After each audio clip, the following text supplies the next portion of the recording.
যেদিন থেকে মাছের তেল দিয়ে লেবুর পাতা দিয়ে আমি আলু আর পটলের তরকারি করে খাইয়েছি, এদের বাপ বেটার মুখে যে এমনভাবে লেগে গেছে, যেদিনই এরপর থেকে মাছের তেল নিয়ে আসে সাথে লেবুর পাতা ওর বাবা ঠিক নিয়ে আসবে, এসে বলে তুমি ওই আলু পটলের তরকারিটা করো মাছের তেল দিয়ে, ওইটা নাকি বেশ ভালো লাগে।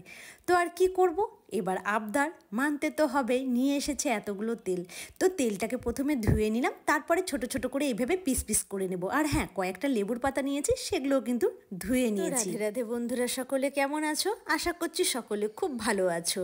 তো এই যে সকাল সকাল নিয়ে এসেছে, মাছ নিয়ে এসেছে, আর তার সাথে কিছুটা মাছের তেলও নিয়ে এসেছে। এবার আমায় এসে বলল যে ওইভাবে রান্না করো যেভাবে তুমি এর আগে করেছিলে, খুব খেতে ভালো লেগেছিল। তো আর দেরি করলাম না, এদিকে ফটাফট রান্না বসিয়ে দিলাম।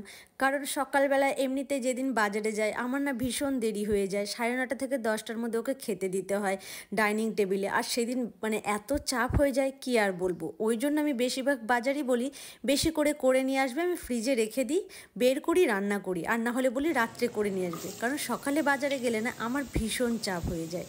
তো ওইদিকে মাছের তেলটা মানে তেলটাতে একটু হলুদ লবণ দিয়ে মেখে রাখলাম, তার সাথে পটলগুলো একটু লবণ আর একটু হলুদ দিয়ে ভেজে নিলাম। কড়াইয়ে তেলটা রয়ে গেল, আর আমি তেল দিলাম না, কারণ মাছের তেল থেকে কিন্তু অনেকটাই তেল বেরোয়।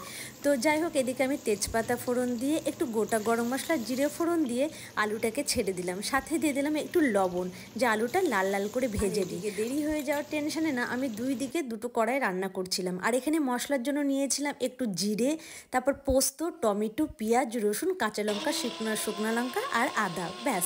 নিয়ে ভালো করে এবার পেস্ট করে নেব সেগুলোকে। মিক্সারে আমি করেছি, ওই যে বললাম আমি সেদিন একদম সময় পাইনি বাটনা করার, মানে শিলপাটাতে যে বাটবো আমি সেই সময়টুকু আমার হাতে ছিল না। যেদিন সকালে বাজারে যাই আমার এরকমই ভীষণ তাড়া হয়ে যায়। আর এদিকে আরেকটা কড়াইয়ে তেল দিয়ে আমি মাছের তেলগুলোকে ছেড়ে নিলাম। আর হ্যাঁ, মাছের তেল যারা কাঁচা কাঁচা খেতে ভালোবাসো তাদের জন্য তো না ভাজলেও হয়, কারণ এই সবজিতে না কাঁচা দিলেও ভালো লাগে। এদিকে আলুটা লাল লাল করে যেই ভাজা হয়ে গেল আমি হলুদ দিয়ে দিলাম, হলুদ দিয়ে একটু ভেজে নেব। আর মাছের তেলগুলোকে আমি হালকা করে ভেজেছি, কারণ আমার কাঁচাটা আবার ভীষণ গন্ধ লাগে, আমি আবার খেতে পারি না। তাই এই পিসটা ওই পিসটা করে হালকা করে ভেজেছি, যেন গন্ধটা না লাগে। যাই হোক, এবার উঠিয়ে নিচ্ছি। আর এই কড়াইয়ে আমি মাছের ঝোল করছিলাম, তো ওইটাকে স্কিপ করে আমি যেটা মেন করেছি মাছের তেল দিয়ে আলু পটলের তরকারিটা, সেটাই আমি দেখাচ্ছি আজকে।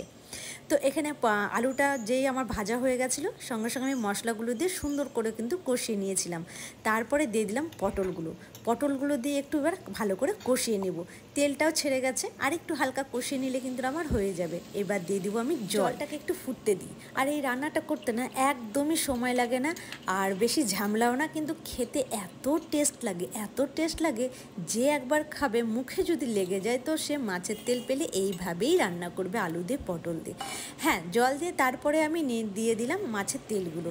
এরপরে যেই ফুটে গেল লেবুর পাতাগুলো কিন্তু উপর থেকে একটু মাঝখানে আমি ছিঁড়ে নিয়েছিলাম, গোটা গোটা দিইনি, সেগুলোকে একটু ছিঁড়ে নিয়ে দিয়ে হালকা হালকা করে আমি খুন্তি দিয়ে সেগুলোকে ভিতরে দিয়েছি, যেন ওর ফ্লেভারটা একটা লেবুর পাতার গন্ধ থাকে না, সেটা যেন ভেতরে যায়।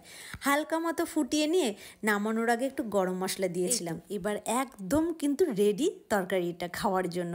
আর খেতে এত টেস্টি হয় বন্ধুরা, কি আর বলবো। যারা এখনও খাওনি বাড়িতে খেয়ে আমাকে কমেন্টে কিন্তু জানাবে।